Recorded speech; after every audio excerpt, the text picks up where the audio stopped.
قل يا عبادي الذين أسرفوا على أنفسهم لا تقنطوا من رحمة الله ونعوذ بالله من شرور أنفسنا ومن سيئات أعمالنا من يهده الله فلا مضل له ومن يضلل فلا هادي له أشهد أن لا إله إلا الله وحده لا شريك له وأشهد أن محمدا عبده ورسوله لا نبي بعد أما بعد يا أيها الذين آمنوا اتقوا الله حق تقاته ولا تموتن إلا وأنتم مسلمون يا أيها الناس اتقوا ربكم الذي خلقكم من نفس واحدة وخلق منها زوجها وبث منهما رجالا كثيرا ونساء واتقوا الله الذي تساءلون به والأرحام إن الله كان عليكم رقيبا يا أيها الذين آمنوا اتقوا الله وقولوا قولا سديدا يصلح لكم أعمالكم ويغفر لكم ذنوبكم ومن يطع الله ورسوله فقد فاز فوزا عظيما أما بعد فإن أصدق الحديث كتاب الله وخير الهدي هدي محمد صلى الله عليه وسلم وشر الأمور محدثاتها فإن كل محدثة بدعة وكل بدعة ضلالة. إخوة الإسلام saudara kaum muslimin, para tetamu Allah rahimani wa rahimakumullah. Alhamdulillah, Allah Subhanahu wa taala kembali memberikan kesehatan dan kesempatan kepada kita bersama untuk bisa duduk mendengarkan ayat-ayat Allah ataupun hadis-hadis Rasulullah sallallahu alaihi wasallam, dan semoga apa yang kita bacakan dan apa yang kita dengarkan memberikan manfaat dalam kehidupan baik di dunia ataupun di akhirat sana. Kemudian salawat beriringkan salam semoga senantiasa tercurahkan bagi junjungan alam Nabi kita yang mulia, uswah dan qudwah kita bersama Muhammad bin Abdullah sallallahu alaihi wasallam. Allahumma salli ala Muhammad wa ala ali Muhammad kama sallaita ala Ibrahim wa ala ali Ibrahim innaka Hamidum Majid. Allahumma barik ala Muhammad wa ala ali Muhammad kama barakta ala Ibrahim wa ala ali Ibrahim innaka Hamidum Majid. Ikhwatal Islam, kita akan kembali melanjutkan pembahasan yang sebelumnya, masih berkaitan dengan zakat harta. Di antara kewajiban yang Allah wajibkan kepada kaum muslimin, bahawa sesungguhnya di dalam harta yang mereka miliki ada hak orang lain yang harus mereka keluarkan. Artinya kalau seandainya mereka tidak mengeluarkannya, maka seolah-olah mereka telah menahan hak daripada saudaranya. Kalau mereka menahan hak daripada saudaranya, berarti mereka telah menzalimi saudaranya. Kalau mereka telah menzalimi saudaranya, maka ada ancaman yang luar biasa pedih di sana. Bahkan ikhwatul Islam, di dalam sebuah hadis yang dibawakan oleh Abdullah bin Amr bin As radhiyallahu ta'ala anhuma, anna imra'atan atat an-nabiy sallallahu alaihi wasallam wa ma'aha ibnatun laha wa fi yadi ibnatiha masakatani ghalidhatani min dhahab. Ketika ada seorang wanita, dia pergi berkunjung kepada Nabi sallallahu alaihi wasallam, menemui Nabi sallallahu alaihi wasallam dalam satu keperluan. Kemudian wanita ini dia membawa anak kecil atau anak perempuan, anak gadis yang masih kecil. Dan kita tahu ikhwatul Islam, biasanya kalau anak-anak perempuan kita akan berikan untuknya gelang, emas, perhiasan, bagi itu yang ada di telinganya, yang ada di lehernya, yang ada di tangannya. Dan itu merupakan perkara biasa yang dilakukan oleh kaum muslimin. Begitu juga dengan wanita tersebut. Nah, ketika dia datang bertemu dengan Nabi sallallahu alaihi wasallam membawa anaknya, maka di tangan anaknya ini ada perhiasan. Kemudian faqala lahan Nabi sallallahu alaihi wasallam, sebelum wanita ini berbicara, maka Nabi yang pertama kali berbicara, Nabi mengatakan, "Atu'tina zakata hadza?" Wahai fulana, apakah engkau telah membayarkan zakat ini? Padahal itu adalah perhiasan yang dipakai oleh anaknya, emas yang ada atau yang dipakai oleh anaknya. Maka Nabi langsung bertanya, apakah engkau telah memberikan zakat ini? Artinya zakat perhiasan atau zakat emas yang dipakai oleh anakmu atau putrimu? Qalat la. Maka wanita ini mengatakan tidak. Qal ayasurruki an yusawwirikillah bihima yawmal qiyamah siwaraini min nar. Apakah engkau mau kalau seandainya perhiasan yang tadi dipakai oleh putrimu dipanaskan oleh Allah Subhanahu wa taala, nanti perhiasan yang serupa kembali dipakaikan kepada diri kalian tapi dalam bentuk api? Maukah kamu nanti diperlakukan yang demikian di hari kiamat? Kemudian dikala wanita ini mendengarkan ancaman yang luar biasa, qal fakhala'tuhuma maka seketika dia langsung menanggalkan perhiasan tersebut. Fa'alqatha ila Nabi sallallahu alaihi wasallam wa qalat huma lillahi wa rasulih. Kemudian dia tanggalkan perhiasan yang dipakai oleh putrinya, kemudian dia berikan kepada Nabi sallallahu alaihi wasallam dan langsung mengatakan huma lillahi wa li rasulih. Perhiasan ini yang dipakai oleh putriku aku tanggalkan untuk Allah dan untuk Rasulnya. Artinya ikhwatul Islam, dari hadis yang sangat agung ini kita bisa mengambil pelajaran, ternyata perhiasan yang dipakai oleh istri, yang dipakai oleh anak-anak wanita, oleh putri kita juga harus dihitung, dimasukkan ke dalam bagian harta kita, kemudian nanti dikeluarkan semuanya dihitung. Dan itu merupakan di antara salah satu hadis yang sangat luar biasa ikhwatul Islam, yang menunjukkan bagaimana ancaman bagi mereka yang tidak mengeluarkan zakat walaupun itu hanya perhiasan yang dipakai oleh keluarganya. Kemudian ikhwatul Islam, hadis yang kedua yaitu hadis ibunda kita Aisyah radhiyallahu taala anha qalat dakhala alayya Rasulullah sallallahu alaihi wasallam. Nabi sallallahu alaihi wasallam pernah masuk ke rumahku, kata Nabi, kata Aisyah, fara'a fi yadi fatakhatim min wariqa. Maka Nabi sallallahu alaihi wasallam melihat Aisyah sedang memakai fiddah. Fiddah itu artinya perak di tangannya. Kemudian faqala Nabi sallallahu alaihi wasallam, maka Nabi langsung bertanya, "Ma hadza?" Wahai Aisyah, apa yang kau pakai ini? Faqultu sanatuhunna atazayyanu laka ya Rasulullah. Maka Aisyah mengatakan, ya Rasulullah, aku sengaja memakainya, yaitu perak tersebut, atazayyanu laka ya Rasulullah, karena aku ingin berdandan untukmu ya Rasulullah dengan memakai perhiasan. Qal atu'addina zakatahun. Maka apa jawaban Nabi atau perkataan Nabi sallallahu alaihi wasallam setelah mendengarkan Aisyah mengatakan ini? Atu'addina zakatahun. Apakah kamu sudah membayar zakatnya, yaitu zakat perak yang tadi kamu pakai? Qalat la. Maka Aisyah mengatakan tidak. Qal huwa hasbuki minan nar. Kalau seandainya engkau tidak membayar zakat perhiasan yang engkau pakai, maka nanti engkau akan dicampakkan oleh Allah Subhanahu wa taala ke dalam api neraka, atau perhiasan tersebut akan dirubah oleh Allah Subhanahu wa taala menjadi penyebab dirinya terbakar di dalam api neraka Allah Subhanahu wa taala. Sehingga dari sini ikhwatul Islam kita mengetahui bagaimana syariat Islam menekankan kepada kaum muslimin, terutama di dalam masalah membayar zakat, terutama zakat harta. Semua yang kita punya harus dihitung, terutama kita sebagai orang tua, harta yang kita simpan, harta yang ada di dalam saku, harta yang dipegang oleh keluarga, emas yang dipakai oleh anak-anak kita, putri kita, istri kita, semuanya dihitung secara detail. Kemudian nanti setelah kita kumpulkan semuanya, kita totalkan berapa, kemudian setelahnya kita keluarkan 1/40 dari semua harta yang kita miliki. Begitulah tata cara kita mengeluarkan zakat. Kemudian ikhwatul Islam, zakat kemarin telah kita sebutkan hadis Nabi sallallahu alaihi wasallam yang lainnya, tentunya ada nisabnya. Nabi mengatakan laisa alayka syai'un hatta yakuna laka 20 dinara. Nabi sallallahu alaihi wasallam telah memberikan nisab bahwa kita tidak boleh atau kita tidak belum diwajibkan mengeluarkan zakat sampai kita memiliki 20 dinar atau 20 timbangan dinar. Artinya sebagaimana ukuran yang telah kita sebutkan kemarin di ikhwatul Islam, kalau untuk emas kurang lebih 80 gram, 85 gram emas, maka di sana itulah kita harus mengeluarkan zakatnya. Sedangkan perak laisa fi ma duna khamsati awaqin sadaqah. Tidak ada kalau seandainya kurang dari 5 awak yang disebutkan oleh Nabi sallallahu alaihi wasallam uqiyah, maka itu tidak ada kewajiban. Artinya apabila kita memiliki perak kurang daripada 595 gram perak, maka tidak ada kewajibannya. Tapi lebih daripada itu maka ada di sana kewajiban yang harus kita tunaikan. Kemudian di ikhwatul Islam, kita mengetahui masalah zakat harta ini disebutkan oleh Allah Subhanahu wa taala bahwa orang yang paling berhak untuk menerimanya adalah karib kerabat, terutama rahim-rahim kita. Nah, di sini harus kita bedakan antara dua. Yang pertama rahim, yang kedua ukhuwah. Kita harus membedakan mana rahim, mana yang bukan. Sehingga nanti kalau rahim kita menyebut dengan tali silaturahim. Kalau ukhuwah, maka nanti kita mengatakan tali silatul ukhuwah. Jadi tidak semuanya rahim. Seperti misalnya kita ingin bertemu dengan keluarga, dengan saudara misalnya, dengan teman, dengan rekan kita, kemudian kita melakukan perkumpulan. Apa guna kita melakukan perkumpulan? Tujuannya adalah untuk menyambung tali silaturahim.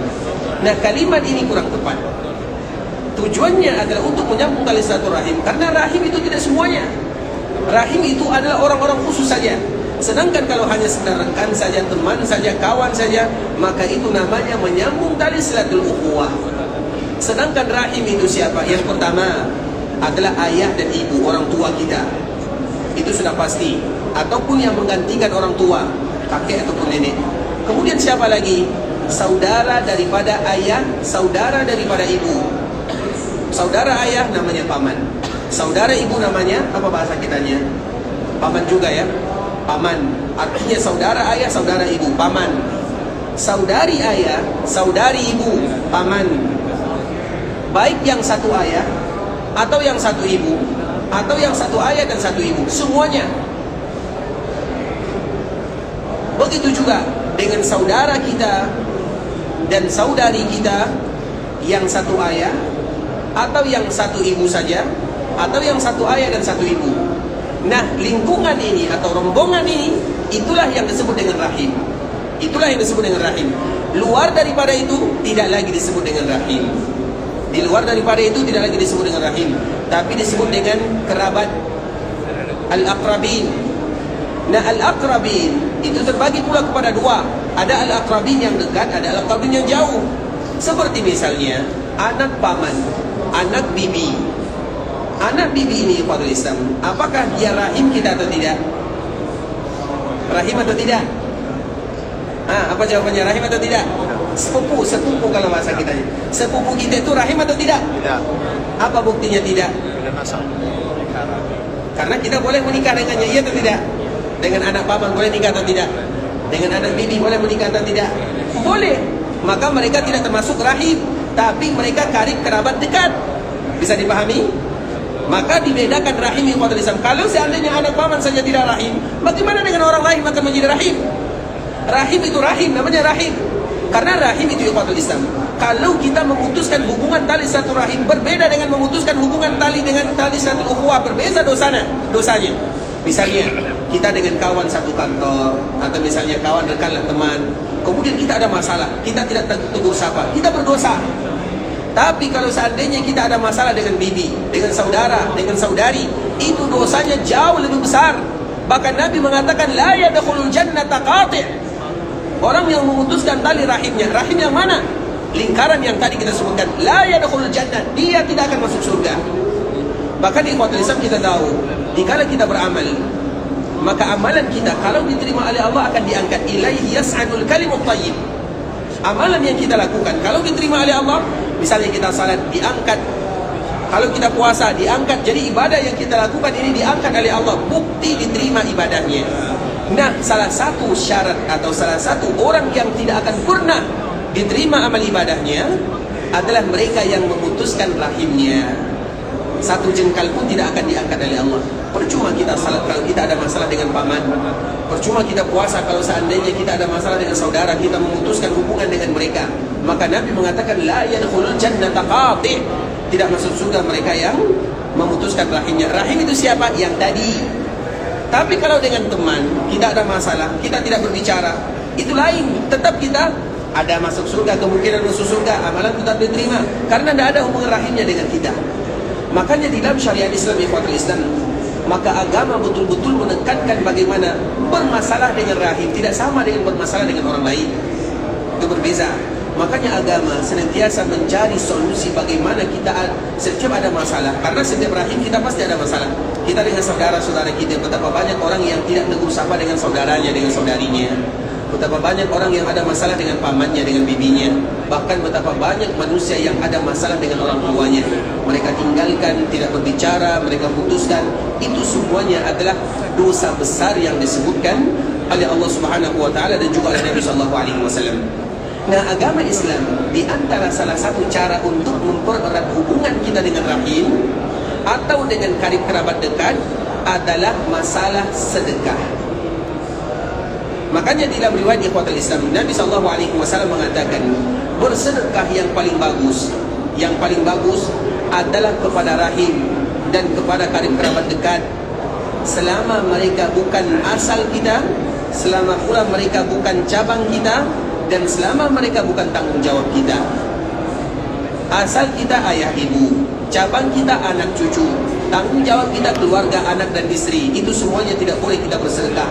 Tapi kalau seandainya di luar daripada tiga ini, maka mereka lah yang paling berhak menerima sedekah kita. Seperti misalnya, apakah boleh saudara kita menerima zakat? Atau saudari kita boleh menerima zakat? Boleh atau tidak? Boleh. Boleh atau tidak? Boleh. Tidak boleh kalau mereka kaya.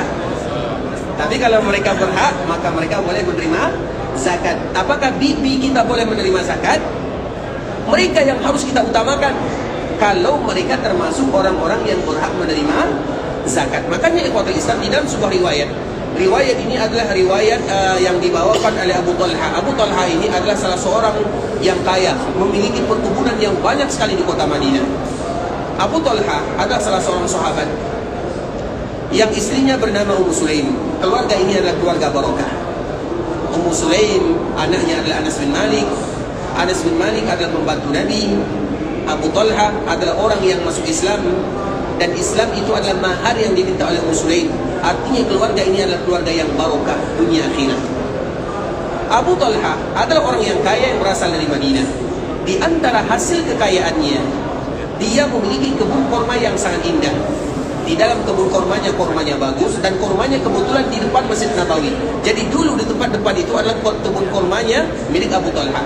Kemudian Abu Talha ini, kurmanya berbeda dengan kurma yang lain. Di dalamnya ada mata air, bahkan Nabi sering nongkrong di dalamnya.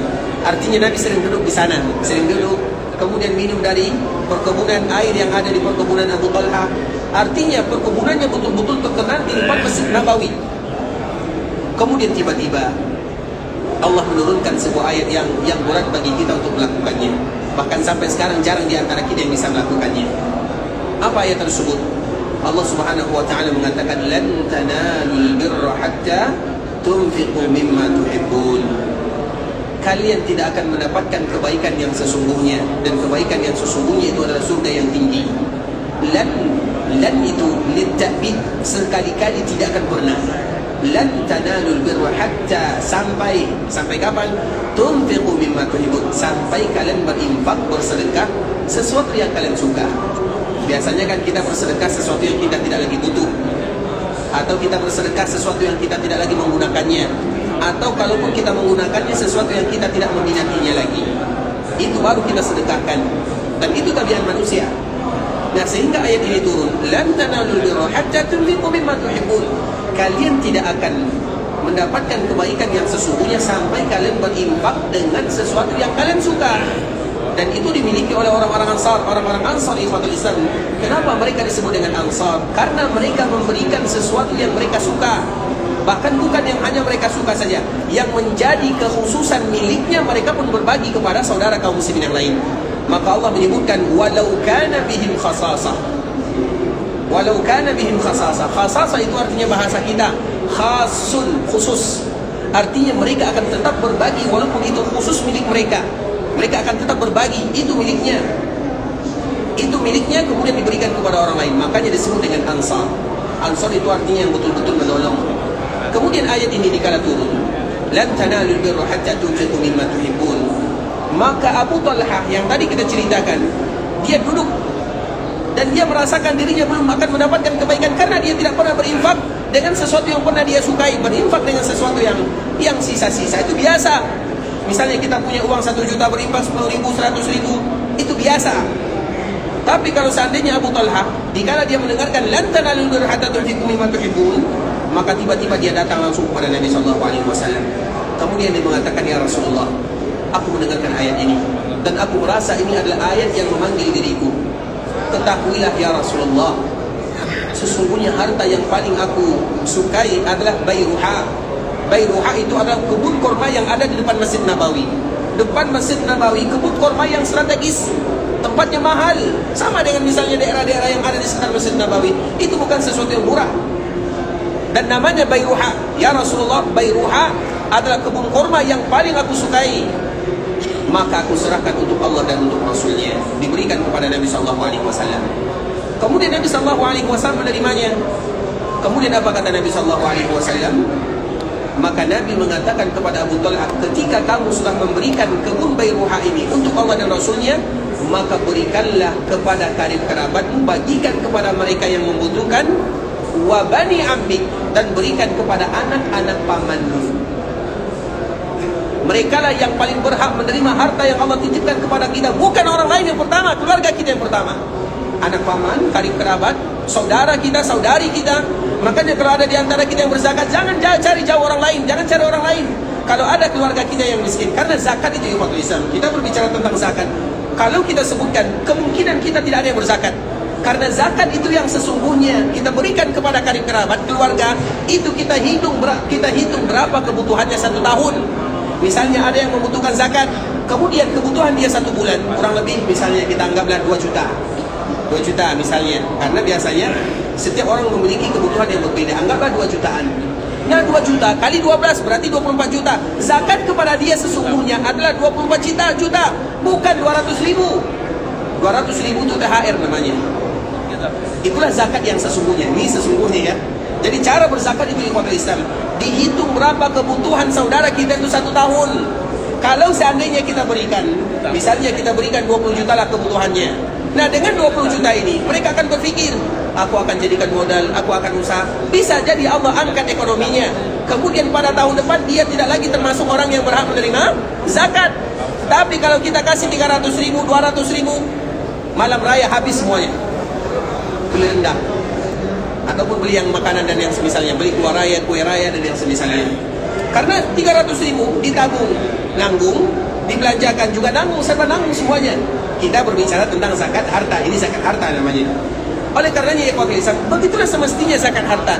Jadi zakat harta itu diberikan kepada mereka yang berhak menerimanya dan dihitung kebutuhannya 1 tahun.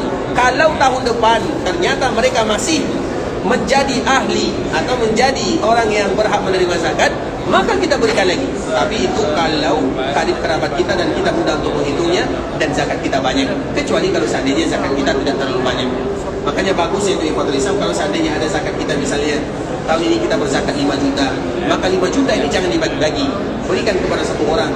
Tahun depan orang lain. Jadi 5 juta ini bisa dia putarkan dan bisa dimanfaatkan.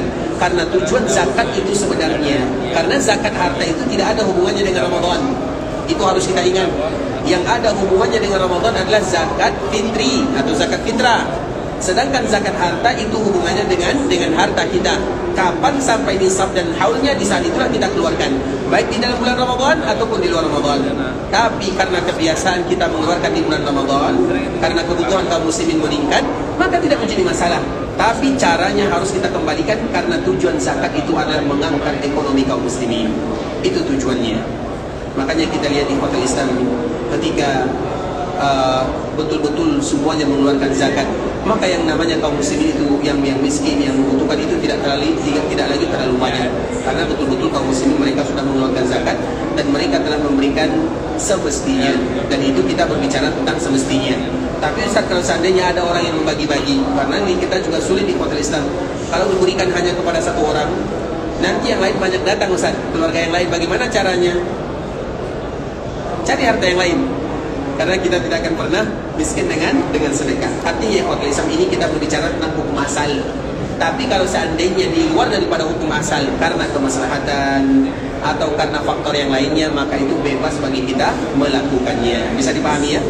Tapi kota Islam itu adalah berkaitan dengan zakat. Kemudian siapa yang berhak menerima zakat? Nah, untuk zakat harta, yang berhak menerima zakat itu adalah golongan yang disebutkan oleh Allah di dalam Surat At-Taubah. Kita sebutkan ikhwatul Islam. Allah Subhanahu wa taala menyebutkan innamas shadaqatu lil fuqara'i wal masakin. Sesungguhnya zakat itu sedekah, terutama sedekah harta, yang pertama adalah untuk fakir dan miskin. Fakir itu siapa? Fakir itu adalah orang yang tidak mendapatkan separuh dari kebutuhannya. Itu disebut dengan fakir. Misalnya ada orang yang kebutuhannya 1 hari 100 ribu, dia hanya mendapatkan 20 ribu, tidak lebih daripada separuh kebutuhannya, maka orang seperti ini disebut dengan fakir. Sedangkan miskin, orang yang tidak dapat mendapatkan kebutuhannya secara utuh, lebih sedikit daripada separuh. Misalnya kebutuhannya 100 ribu, tapi dia hanya mendapatkan 60 ribu, lebih tinggi daripada fakir. Kalau fakir tidak mendapatkan lebih dari separuh, Kalau miskin melebih atau lebih daripada separuh tapi tidak sampai dia mendapatkan kebutuhannya. Ini kita berbicara tentang kebutuhan, bukan keinginan. Maka harus kita bedakan dua kalimat ini. Berbicara tentang masalah kebutuhan hidup. Itulah adalah orang fakir dan miskin. Dan orang fakir dan miskin ini umat Islam itu tidak dilihat daripada banyak sumber pendapatan yang dia dapatkan. Ada orang dia pendapatannya 1 bulan 1 juta, tapi pengeluarannya hanya 800.000. Apakah termasuk fakir atau miskin? Fakir atau miskin? Tidak dua-duanya. Bisa dipahami? Jadi ini bukan masalah jumlah nominal. Ada orang yang pendapatannya 1 bulan 20 juta, tapi anaknya 20 orang. Nah, fakir atau miskin? Bisa jadi salah satu. Bisa jadi salah satunya. Karena kebutuhannya dalam 1 bulan 30 juta. Dia mendapatkan 20 juta, berarti fakir atau miskin? Miskin dia seperti ini atau tidak? Jadi itu dilihat kepada kebutuhan, bukan keinginan ya. Jadi bukan, kan gajinya kan 5 juta Ustaz, gajinya kan 10 juta. Iya, gaji 10 juta tapi hutang di mana-mana. Bisa jadi. Artinya ikhwatul Islam itu bukan masalah jumlah nominal, berapa gajinya, berapa pemasukannya, tapi itu dilihat berapa kebutuhannya, berapa yang dia butuhkan 1 bulan, berapa yang dia keluarkan kebutuhan.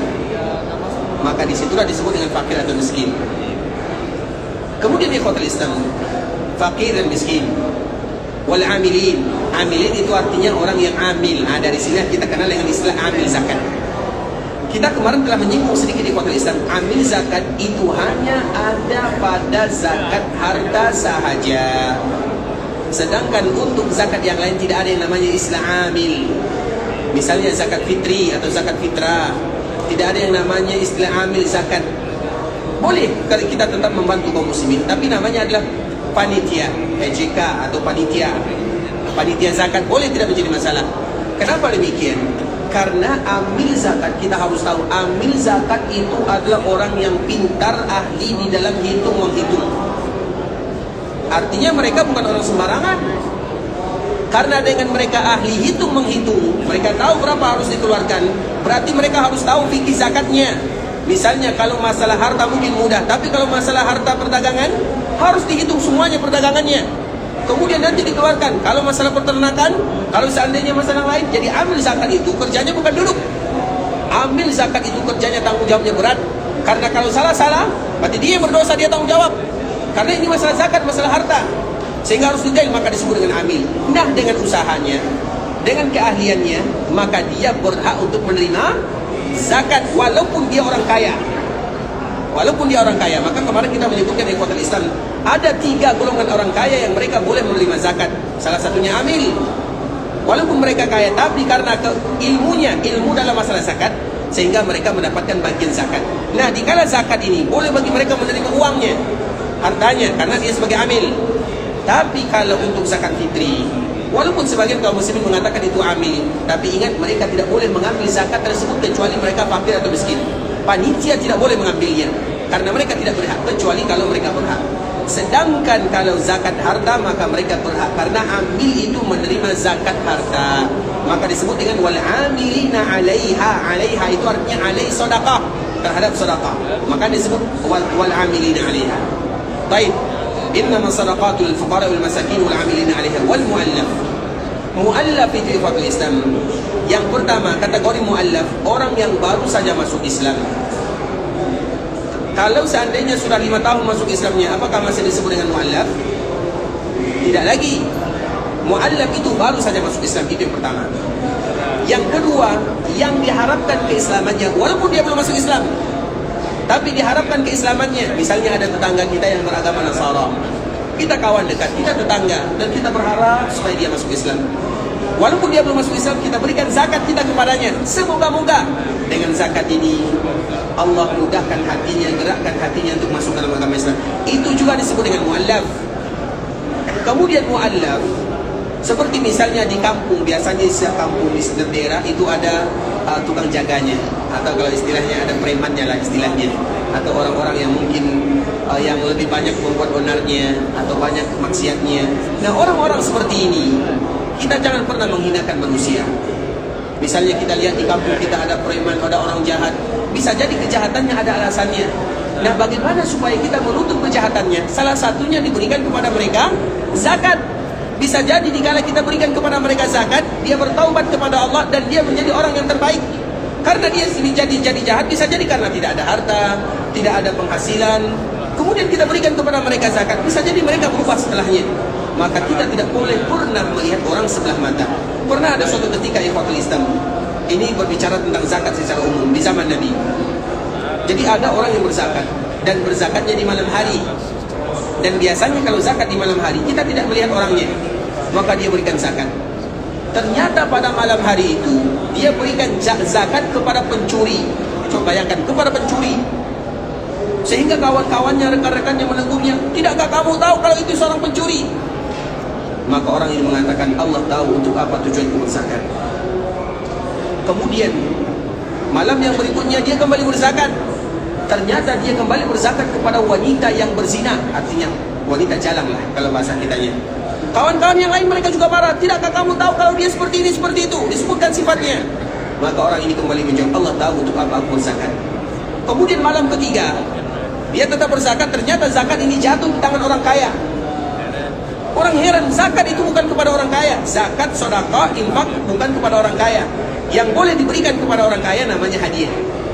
Kalau hadiah bebas. Kemudian dia pun mengatakan, "Allah tahu untuk apa tujuanku berzakat." Kemudian apa yang terjadi kepada Islam? Yang tadi yang mencuri, dikala dia menerima zakat, dia bertaubat kepada Allah dan akhirnya dia menjadi orang yang baik. Yang kedua, orang yang berzina, ketika dia menerima zakat, dia bertaubat kepada Allah, dia meninggalkan pekerjaannya.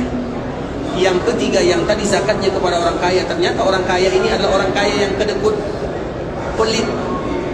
Kemudian dia pun sadar, akhirnya dia mengeluarkan hartanya, kembali dia berzakat di jalan Allah. Coba bayangkan, yang satu pencuri, yang satu penzina, yang satu orang pelit, ketika diberikan kepadanya zakat, dia berubah dan dia mendapatkan manfaat atau memberikan manfaat kepada kaum muslimin. Nah, itu juga disebut dengan mu'allaf. Misalnya ada orang kampung kita yang mungkin kita lihat jahat dia, banyak kemungkaran yang dia lakukan, pencurian banyak, kita cari, kita berikan zakat. Semoga-moga dengan zakat tersebut dia berubah. Dan itu disebut dengan mu'allaf. Karena mu'allaf itu artinya adalah untuk melembutkan hati. Jadi itu makna daripada kata-kata mu'allaf. Kemudian ikhwatul Islam, wafir riqab. Wafir riqab itu artinya hamba sahaya. Mungkin sekarang tidak ada lagi hamba sahaya, tapi para ulama mereka menghiaskan kepada misalnya tawanan atau orang yang artinya seperti itulah, dihiaskan kepada kiasan-kiasan seperti ini, maka mereka juga berhak menerima zakat. Kemudian wal 'amilina 'alaiha wal mu'allafati qulubuhum wa fir riqabi. Apalagi setelahnya? Wa fi sabilillah wal gharimin. Wal gharimin itu artinya orang yang berhutang. Tapi berhutang bukan berhutang yang keinginan. Ada orang berhutangnya banyak tapi hutangnya untuk membeli mobil, itu lain cerita. Ada orang berhutang beli rumah, itu lain cerita. Tapi hutang untuk keperluannya, hutang untuk kebutuhannya, kebutuhan makanan pokoknya, berasnya, nasinya, maka itu diberikan kepadanya, disebut dengan wal gharimin. Kemudian wa fi sabilillah. Wa fi sabilillah itu artinya adalah orang yang berjuang di jalan Allah. Dan ini juga termasuk orang kaya yang boleh mendapatkan zakat.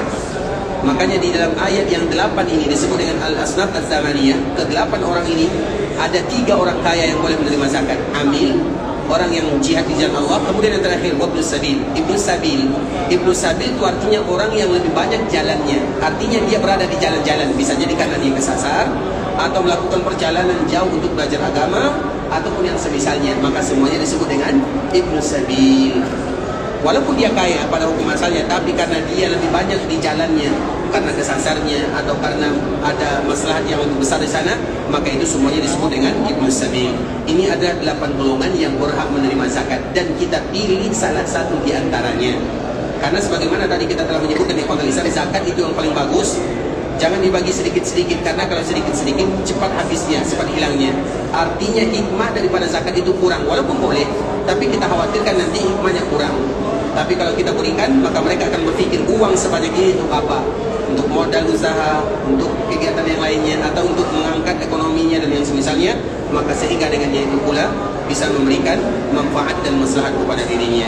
Barakallahu fikum ikhwatul Islam. Sampai di sini pembahasan yang bisa kita jelaskan tentang masalah zakat harta, sambungannya, dan insyaallah besok kita akan kembali menyambung zakat yang lainnya, terutama zakat perdagangan, zakat sesuatu yang keluar dari bumi, seperti kita yang berkebun, bertani dan yang semisalnya, maka insya Allah besok kita akan kembali menyambungnya. Barakallahu fikum. Kalau ada di antara kita yang belum paham atau yang ingin bertanya, maka kami persilahkan. Jazakumullahu khairan. Baik, kita dahulukan yang tua ya. Baik, silakan. Fisabilillah.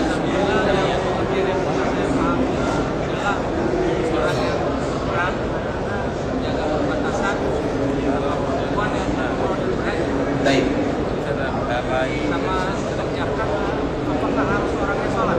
Baik. Barakallahu fiikum ikhwatul Islam. Di sini ada dua pertanyaan. Yang pertama, fisabilillah. Apa itu makna fisabilillah? Tadi dijelaskan fisabilillah orang yang berjihad, baik itu jihad atau mereka yang berada di perbatasan, semuanya itu disebut dengan jihad. Nah, bagaimana pula dengan orang yang haji dan umrah? Apakah mereka termasuk orang yang fisabilillah? Masuk atau tidak? Masuk. Mereka termasuk orang yang fisabilillah, tapi mereka tidak masuk menerima zakat. Bisa dipahami? Pahalanya sama, tapi statusnya tidak sama. Seperti misalnya, kita contohkan. Kalau ada di antara kaum muslimin yang dia pergi ke Masjid Quba, kemudian dikala dia pergi ke Masjid Quba, berwuduk dari rumahnya, sampai di sana sholat 2 rakaat, maka dia sama mendapatkan pahala umrah. Apakah orang yang pergi ke Quba, kemudian mereka mendapatkan pahala umrah, dia tidak butuh lagi umrah? Butuh umrah atau tidak? Butuh. Dia tetap akan pergi umrah, tapi pahalanya sama. Tapi statusnya tetap umrahnya, tetap dia akan pergi ke Mekah untuk beribadah. Contoh yang kedua, apabila ada di antara kita yang membaca Qul huwallahu ahad ta'dilu thulutsal Qur'an, maka itu sama dengan sepertiga Al-Quran. Nah, ketika kita baca Qul huwallah, berarti pahalanya sama dengan sepertiga Al-Quran. Apakah dengan membaca Qul huwallah kita tidak butuh lagi membaca Al-Quran yang lainnya? Tetap butuh. Yang sama itu adalah pahalanya, tapi statusnya kita tetap membaca. Begitu juga dengan orang yang haji dan orang yang umrah. Di antara salah satu keutamaan orang yang haji, terutama orang yang umrah, itu sama dengan orang yang fisabilillah. Hukumnya, tapi nilainya tidak sama. Sehingga mereka tidak termasuk orang yang berhak menerima zakat, karena mereka tidak fisabilillah secara hukum syar'i. Dia mendapatkan pahala fisabilillah. Karena mereka kan alhamdulillah orang yang umrah rata-rata orang yang ada rezeki. Kalau tidak ada rezeki mungkin mereka tidak pergi ke sini, kecuali kalau mereka diumrahkan oleh orang lain. Lain ceritanya. Bisa dipahami? Karena banyak di kota Islam kita mengetahui kadang-kadang rezeki itu dari Allah, tiba-tiba kita tidak tahu. Kami selalu mengatakan dulu setelah terjadinya corona, ada salah seorang kakek-kakek, dia pergi jalan-jalan sampai dan duduk, pada akhirnya dia duduk di Masjid Istiqlal. Umurnya sudah 65 tahun, pokoknya sudah tua lah. Kemudian dia duduk di Masjid Istiqlal, kemudian duduk. Kebetulan pada hari itu, ini setelah corona ya, orang haji setelah corona itu semua hajinya adalah haji VIP. Karena jumlahnya sedikit, karena terbatas waktu itu. Kemudian kebetulan pada tahun itu juga ada duta besar atau rombongan kerajaan, mereka sholat di Masjid Istiqlal. Kemudian orang Arab ini, karena biasanya orang Arab itu ikhwatul Islam, terutama dari Arab Saudi, mereka memberikan setiap negara ada haji panggilan dari raja, ada tamu, entah mungkin 50.000 orang, setiap negara itu dipilih. Dari kita juga ada, setiap tahun ada orang yang dipanggil atau menjadi tamu raja, tamu kerajaan namanya. Bukan haji saja, umrah juga demikian. Jadi ada orang dipanggil umrah, misalnya sekali berangkat 200 orang, itu tamu kerajaan. Artinya mereka dipanggil dari sini, dan orang sini bertanggung jawab. Begitu juga dengan haji, itu dipanggil setiap tahun lebih daripada 10.000. Nah, dari kita juga ada demikian. Terlepas daripada itu ikhwatul Islam. Nah, kakek ini coba lihat, dia duduk, tiba-tiba ada orang datang, dia tidak tahu orang lagi ngapain, dia hanya duduk di masjid. Kemudian tiba-tiba datanglah orang ini, duta Arab Saudi ini ke sana, bertanya, Assalamualaikum warahmatullahi wabarakatuh. Tentu ada penterjemah ya. Kemudian dikala diterjemahkan, maka pertanyaan orang ini pertama apa? Apakah kakek sudah haji? Tentu jawaban kakek itu mengatakan belum. Maka apa kata duta ini? Tahun ini kakek berangkat haji. Coba bayangkan bagaimana mudah. Coba kalau seandainya kakek ini tidur, atau dia ke WC, pipis misalnya, atau buang hajat misalnya, tidak ada rezeki dia untuk berangkat haji. Coba bayangkan bagaimana Allah Subhanahu wa Ta'ala memudahkan orang untuk berangkat, dan itu ceritanya bukan satu atau dua. Nah, kalau orang ini statusnya seperti ini, dia ingin melaksanakan ibadah, tapi dia diberangkatkan oleh orang lain, maka boleh untuknya untuk menerima zakat. Tapi kalau kita alhamdulillah dengan uang kita sendiri, alhamdulillah Allah berikan kemudahan. Tapi kalau ada orang yang diberangkatkan seperti ini, maka berikan zakat kepada mereka, maka mereka terhitung fisabilillah. Bisa dipahami Pak ya? Tapi yang kedua, apakah orang yang tidak salat mereka berhak menerima zakat? Apa jawabannya? Orang yang tidak salat. Ikhwatul Islam, kita tahu salat satu-satunya perkara yang disebutkan oleh Nabi yang memisahkan kita dengan mereka. Mereka itu bukan muslim, artinya adalah salat. Makanya orang yang meninggalkan salat dengan sengaja tidak ada qadha bagi dirinya. Orang yang mengqadha salat adalah orang yang salat, orang yang meninggalkan salat karena lupa atau karena tertidur, baru ada qadha. Atau bagi wanita yang haid. Bagi wanita yang haid, misalnya haidnya jam 2 siang atau jam 3 lah, jam 3 siang, dan dia belum melaksanakan salat zuhur. Nanti ketika dia suci, maka lakukan salat zuhur dan asar sekaligus. Nah, 3 ini mereka yang mengqadha. Sedangkan yang meninggalkan salat dengan sengaja tidak ada qadha baginya. Lantas apa baginya? Bertaubat, karena dia sudah keluar dari garis yang telah ditentukan oleh Nabi. Apa garisnya? Sudah keluar dari garis Islam kalau meninggalkan salat dengan sengaja. Nah, kalau dia ingin kembali, maka dia bertaubat, bukan qadha, tapi taubat betul-betul bermohon minta ampun kepada Allah Subhanahu wa taala. Nah, apabila ada orang yang salat, yang tidak salat, tidak salatnya ini kita harus dibagi dua oleh para ulama. Ada orang yang tidak salat karena dia menganggap salat itu bukan kewajiban. Yang seperti ini tidak kita berikan zakat kepadanya. Tapi ada orang yang meninggalkan salat, dan rata-rata seperti ini karena dia malas, karena sibuk. Biasanya kaum muslimin meninggalkan salat, semua mereka tahu kalau hukumnya wajib, tapi mereka meninggalkan salat bisa jadi karena kelalaian, karena malas, karena masih banyak syaitannya dan yang semisalnya. Maka orang ini, apabila mereka orang yang berhak menerima zakat, boleh kita datangi, tapi dengan syarat, aku ingin memberikan kepadamu zakat, tapi dengan syarat setelah ini kamu jangan lagi meninggalkan salat. Kalau dia salat setelahnya, kita akan mendapatkan pahala selama dia melakukan ibadah ini. Bisa dipahami? Tapi kalau seandainya kita berikan zakat, kemudian karena kita harus memberikan kesempatan kepada manusia. Kalau seandainya tidak boleh, semuanya tidak ada yang berzakat kepadanya, maka besok dia akan menjadi apa? Bisa jadi menjadi musuh kaum muslimin. Kita berikan kesempatan, karena kesempatan kita bertaubat itu banyak. Jangankan tidak salat, orang yang murtad saja, orang yang keluar dari Islam, bahkan yang non-muslim pun mu'allaf. Coba bayangkan, bukankah bagian daripada zakat itu mu'allaf? Mu'allaf salah satu maknanya yang bukan muslim, padahal mereka bukan muslim, tapi kita berikan zakat dengan tujuan supaya nanti dia tertarik. Begitu juga dengan orang yang salat. Kita datang, apalagi keluarga kita, anak paman kita, tetangga kita, aku berikan zakat tapi aku ingin meminta kepadamu sesuatu. Tentunya dengan cara kita berdakwah. Karena dakwah yang paling bagus itu adalah dengan harta yang Allah titipkan. Nabi itu, ikhwatul Islam, kita harus tahu, Nabi itu bukan orang miskin. Nabi SAW orang kaya. Kenapa Nabi orang kaya? Karena istrinya kaya, Khadijah radhiyallahu ta'ala anha. Makanya Nabi SAW di awal dakwah, kenapa Allah perintahkan Nabi menikah dengan Khadijah? Seolah-olah Khadijah yang akan menjadi sponsor dakwah Nabi SAW. Kemudian dikala Nabi berdakwah, belum lagi Khadijah meninggal. Sebelum Khadijah meninggal, semua hartanya habis. Kemudian Nabi setelah Khadijah meninggal, pindah hijrah ke Mekah. Di Mekah Allah berikan lagi harta untuk Nabi SAW. Untuk apa harta yang Allah berikan kepada Nabi? Untuk dakwah semuanya. Nabi itu orang kaya. Bahkan kekayaan Nabi itu ada yang menyebutkan lebih daripada 40 juta rial maksudnya. Itu banyak ya, lumayan banyak itu 40 juta rial. Tapi semuanya dijadikan dakwah. Nabi di awal berdakwah pakai modal itu dari bukan muslim kepada muslim. Nah, begitu juga dengan kita misalnya. Apabila Allah berikan kelebihan kepada kita harta, kita ingin memberikan harta kita ini, kita ingin berikan kepada orang lain, terutama orang yang tidak salat, tidak puasa, tapi dengan syarat, aku berikan, tapi kamu nanti mau salat, nanti kamu puasa, nanti kamu rajin, nanti kamu. Coba bayangkan, kita mungkin tidak bisa berdakwah dengan lisan, dengan tulisan, tapi kita bisa berdakwah dengan harta yang dititipkan oleh Allah Subhanahu wa ta'ala, dan sama pahalanya. InsyaAllah jelas Pak ya? Baik, baik. Baik, silakan. Mertua itu masuk asal nggak Ustaz? Apa? Mertua. Apakah mertua termasuk daripada asal kita? Termasuk atau tidak? Asal istri ya. Asal istri. Tapi asal kita? Bukan ya? Terus kalau bukan, boleh atau tidak? Itu yang ingin saya tanyakan Ustaz. Saya bertanya dulu, boleh atau tidak? Tidak Ustaz. Tidak boleh. Kenapa tidak boleh? Karena dia Asal istri. asal istri, bukan asal Kalau bukan asal kita, boleh atau tidak?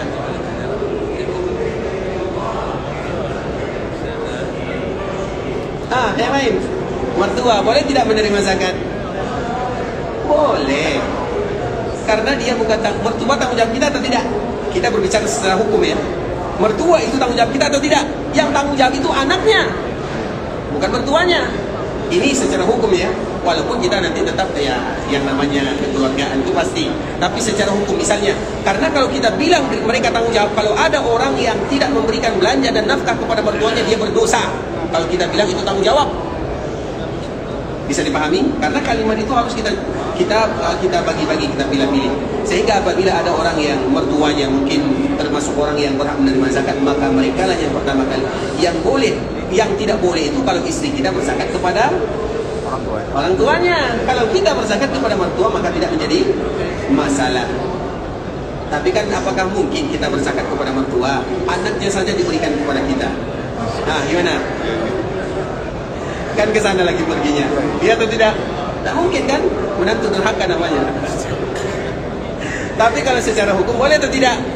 Misalnya, makanya kemarin kita menjelaskan di kota Islam, yang salah satu yang boleh menerima zakat adalah orang yang tidak boleh menerima zakat 3. Seperti misalnya kalau cabang atau asal atau tanggung jawab. Tapi kalau selain ini boleh. Seperti misalnya kemarin kita contohkan, suami kepada istri tidak boleh berzakat karena istri adalah tanggung jawab suami. Tapi istri kepada suami maka boleh membayar zakat kalau suaminya berhak fakir atau berhak atau termasuk asnaf. Apa alasannya ya Pak Islam? Jadi ada salah seorang wanita namanya Zainab. Zainab ini suaminya adalah Abdullah. Abdullah ini adalah Abdullah bin Mas'ud. Kalau di dalam hadis disebut dengan Abdullah saja, maka maknanya adalah Abdullah bin Mas'ud. Karena Abdullah itu banyak sekali. Abdullah bin Umar, Abdullah bin Abbas, Abdullah bin Abdul bin As. Abdullah, nama sahabat Abdullah ada 300. Abdullah saja atau lebih. Tapi kalau seandainya disebut dengan Abdullah, maka maknanya adalah Abdullah bin Mas'ud. Nah, Abdullah bin Mas'ud dia punya istri Zainab. Abdullah bin Mas'ud ini, Abdullah bin Mas'ud, kita pernah mendengar Abdullah bin Mas'ud? Mungkin sering ya. Kenal atau tidak Abdullah bin Mas'ud? Sahabat Nabi. Abdullah bin Mas'ud ini Fatul Islam adalah salah seorang sahabat yang fakir miskin. Nah, Zainab ini ingin berzakat. Kemudian Nabi SAW mengarahkan Zainab ini berzakat kepada orang yang berhak menerimanya. Apa kata Abdullah? Abdullah juga ada di situ. Dia mengatakan di dalam hatinya, yang paling berhak itu sebenarnya aku yang paling miskin. Ketika dia mengatakan seperti itu di dalam hatinya, maka Nabi mengatakan setelahnya, wahai Zainab, zakatlah kepada Abdullah. Padahal Abdullah hanya berbicara di dalam hatinya. Artinya dia paling berhak sebenarnya untuk menerima harta kekayaan yang dimiliki oleh istrinya. Karena harta itu yang Fatul Islam antara suami dan istri, kita harus pisahkan. Bukan untuk berpisah ya, tapi untuk kemaslahatan. Masalah suami dan istri kita tidak tahu. Bisa jadi mereka pisah, bisa jadi mereka lanjut, kita tidak tahu. Tapi secara hukum Islam, harta istri, harta suami, harta suami. Dan suami dan istri adalah tanggung jawab suami. Bisa dipahami? Tapi hartanya harus dipisahkan. Dan harta istri kita tidak boleh mengambilnya kecuali dengan izinnya. Sedangkan harta suami boleh tidak diambil oleh istri? Boleh atau tidak? Kalau boleh, hati-hati, siap-siap kita menyimpan harta habis nanti ya, diambil oleh istri. Boleh atau tidak? Boleh kalau kita kikir. Kita kikir atau tidak? Kalau ada suami kikir pelit, maka boleh istrinya mengambil hartanya untuk kebutuhan keluarga. Tapi kalau suaminya sudah memberikan ini uang belanja, tidak boleh bagi istri mengambil punya suaminya kecuali dengan izin suaminya. Karena harta itu harus jelas, karena ini masalah hukum. Karena nanti kalau meninggal, kan ada warisan. Yang dibagikan misalnya suami meninggal, yang dibagikan itu adalah warisan suami, bukan yang punya istri. Hanya punya suami saja. Untuk istrinya 1/4 kalau tidak ada anak, 1/8 kalau ada anak. Begitu juga sebaliknya. Kalau istrinya meninggal, yang dibagikan itu bukan harta mereka bersama, tidak, harta istri sahaja. Kalau mereka punya anak, untuk suaminya 1/4. Kalau tidak punya anak, untuk suaminya 1/2. Apa maknanya? Harus dipisahkan mana harta suami, mana harta istri. Iya, kita satu rumah tangga. Tapi nanti agar kita tahu, karena masalah harta ini biasanya masalah yang sensitif. Masalah yang sensitif, bisa jadi kita tidak aman, bisa jadi ada masalah. Nah, kita tidak akan bisa berzakat. Seorang istri tidak bisa berzakat kepada suaminya kalau harta istrinya adalah harta suaminya. Bisa dipahami? Tapi ketika mereka bisa berzakat, berarti ini harta istrinya. Iya, suami kalau meminta juga tidak menjadi masalah. Tapi ini masalah zakatnya diberikan kepada suaminya. Insya Allah bisa dipahami ya. Jelas ya? Yang tadi Ustaz, ketika berpisah harta siapa yang dibagi Ustaz? Ketika berpisah? Iya, tadi Ustaz ketika berpisah tidak ada dibagi. Tadi Ustaz bilang ada harta istri yang dibagi. Meninggal. Harta suami yang dibagi. Yang meninggal siapa? Suaminya. Berarti harta suami yang dibagi. Oh, kalau meninggal istri, harta istri. Tak mungkin harta Iya. yang lain dibagi. Siapa lagi yang dibagi? Harta yang meninggal. Kalau berpisah, maka bawa harta masing-masing. Kalau suami meninggalkan istri, semoga tidak terjadi ya. Baik. Kalau suami meninggalkan istri, terus pertanyaannya yang mana? Pertanyaannya yang mana? Kalau suami meninggalkan istri, terus ganti istri lain. Itu urusan masing-masing ya. Mencari istri lain atau yang lain itu Allahul musta'an. Baik, yang lain. Silakan. Kalau harta itu sudah tercampur, udah misalnya Baik. bisa dipisahkan. Kalau harta itu tercampur, yang kita kenal dengan harta gono gini kan, dan itulah biasanya yang terjadi kepada kita ikhwatul Islam. Sebenarnya di dalam rumah tangga, istri, suami kalau seandainya mereka alhamdulillah diberikan kemudahan oleh Allah, mereka bersama sampai mereka meninggal, itulah yang kita inginkan dan itulah yang terjadi kepada orang-orang tua kita. Tapi faktanya tidak demikian. Faktanya ikhwatul Islam, sebelum menikah cintanya luar biasa. Setelah menikah maka banyak terjadi sengketa di sana. Nah, kalau dibagikan harta, bagaimana keadaannya nanti kalau mereka berpisah? Ini bukan untuk memisahkan, tapi untuk mengantisipasi. Karena kita tidak tahu ikhwatul Islam, apakah keluarga kita akan bertahan sampai selama-lamanya, atau letak di tengah jalan, atau ada masalah. Sehingga kalau seandainya hartanya dibagikan, digabungkan, nanti bagaimana? Kalau seandainya bisa jadi suaminya mengambil harta yang tidak bagus, kemudian dihukum, maka ikut istrinya, atau istrinya demikian juga kebalikannya. Artinya kita masalah harta ini betul-betul dijaga. Supaya kalau sudah terjadi, kalau sudah digonong gini, maka di sanalah suami istri cerita. Ini bukan untuk memisahkan suami dan istri, tapi banyak maslahat yang ada di dalamnya. Maslahat yang luar biasa. Nah, kalau terjadi ini kan usaha bersama. Ini kan seperti ini misalnya, apalagi kita yang mulai merintis usaha dari nol, dari kecil. Nah, di sana nanti kita berunding antara suami dan istri agar nanti bisa jadi orang yang ditinggalkan, atau bisa jadi nanti ada masalah, kita sudah ada kesepakatan antara kita dengan yang lainnya.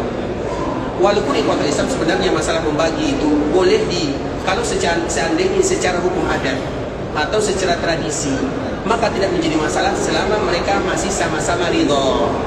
Bisa dipahami? Tapi masalah harta ini tidak ada orang yang ridho. Masalah harta antara kakak beradik pun tidak ada yang ridho. Ada atau tidak? Susah. Yang membuat kita ridho itu hanya agama saja. Maka semuanya dikembalikan kepada agama. Agak berat ya, tapi bisa jadi kita masukkan orang ketiga atau pemerintahan, terutama sekarang pemerintah, mereka sudah ada andil di dalamnya. Bagaimana solusinya? Jadi ke sana kita harus, supaya nanti kalau ada masalah mudah bagi kita menyelesaikannya. Makanya masalah-masalah di kita sulit menyelesaikannya karena kita tidak ada kejelasan yang seperti tadi. Wallahu ta'ala barakallahu fikum. Yang lain kami persilakan. Baik, ada lagi? InsyaAllah besok kita sambung ya. Ikhwatul Islam saudara kaum muslimin, para tamu Allah rahimani wa rahimakumullah. Sampai di sini pembahasan yang bisa kami jelaskan. Yang benar dari Allah Subhanahu wa taala, yang salah dari diri kami pribadi karena kurangnya ilmu kami, karena kebodohan dan karena kejahilan kami. Kami mohon dimaafkan kalau seandainya ada kata-kata yang salah, kalimat-kalimat yang kurang tepat, bahasa-bahasa yang kurang bagus. Kami mohon dimaafkan. Dan insya Allah besok kita akan kembali menyambungnya, dan kita selalu mengingatkan kepada diri kami pribadi dan juga kita bersama ikhwatul Islam bahwa Ramadan hanya tinggal beberapa hari, dan semoga Allah Subhanahu wa taala jadikan hari-hari yang tersisa betul-betul bisa mengampunkan dosa kita bersama, mengangkat derajat kita, agar Allah Subhanahu wa taala memberikan kepada kita pahala yang berlipat ganda.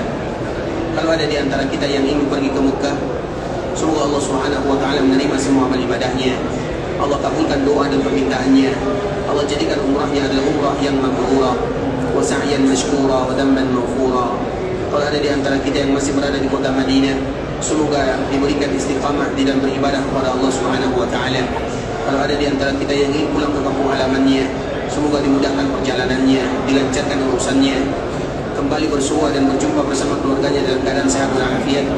Dan semoga kita selalu menjadi tamunya Allah Subhanahu wa taala, bisa beribadah di kota Mekah dan Madinah. Kita tutup dengan doa kafaratul majlis. Subhanallah wa bihamdika asyhadu an la ilaha illa anta astaghfiruka wa atubu ilaik. Wa sallallahu wa sallam ala nabiyyina wa habibina wa khalilina wa sayyidina Muhammadin wa ala alihi wa sahbihi wa sallam tasliman katsira. Assalamualaikum warahmatullahi wabarakatuh.